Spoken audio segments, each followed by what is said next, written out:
अस्सलाम वालेकुम students, hope so you are fine at home. Students, next हमारा topic है adjective.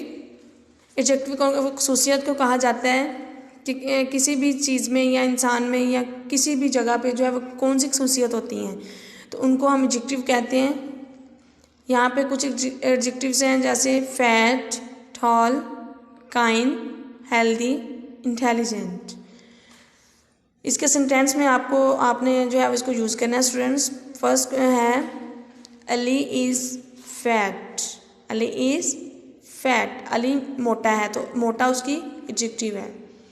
She is tall girl. She is tall girl, लड़की जो है वो लंबी है वो। शी इज़ काइंड लेडी, जो है वो लेडी जो है वो काइंड जो है वो लेडी की खसूसियत बताई गई है कि वो रहमदिल है, मेहरबान है।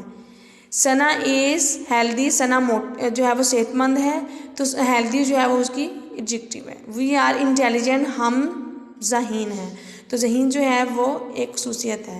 ये आप लोगों की एडजेक्टिव है, आप लोगों ने सेंटेंसेस को यूज़ करते हुए नोटबुक्स पे राइट करना है। ओके, थैंक यू, अल्लाह हाफिज़।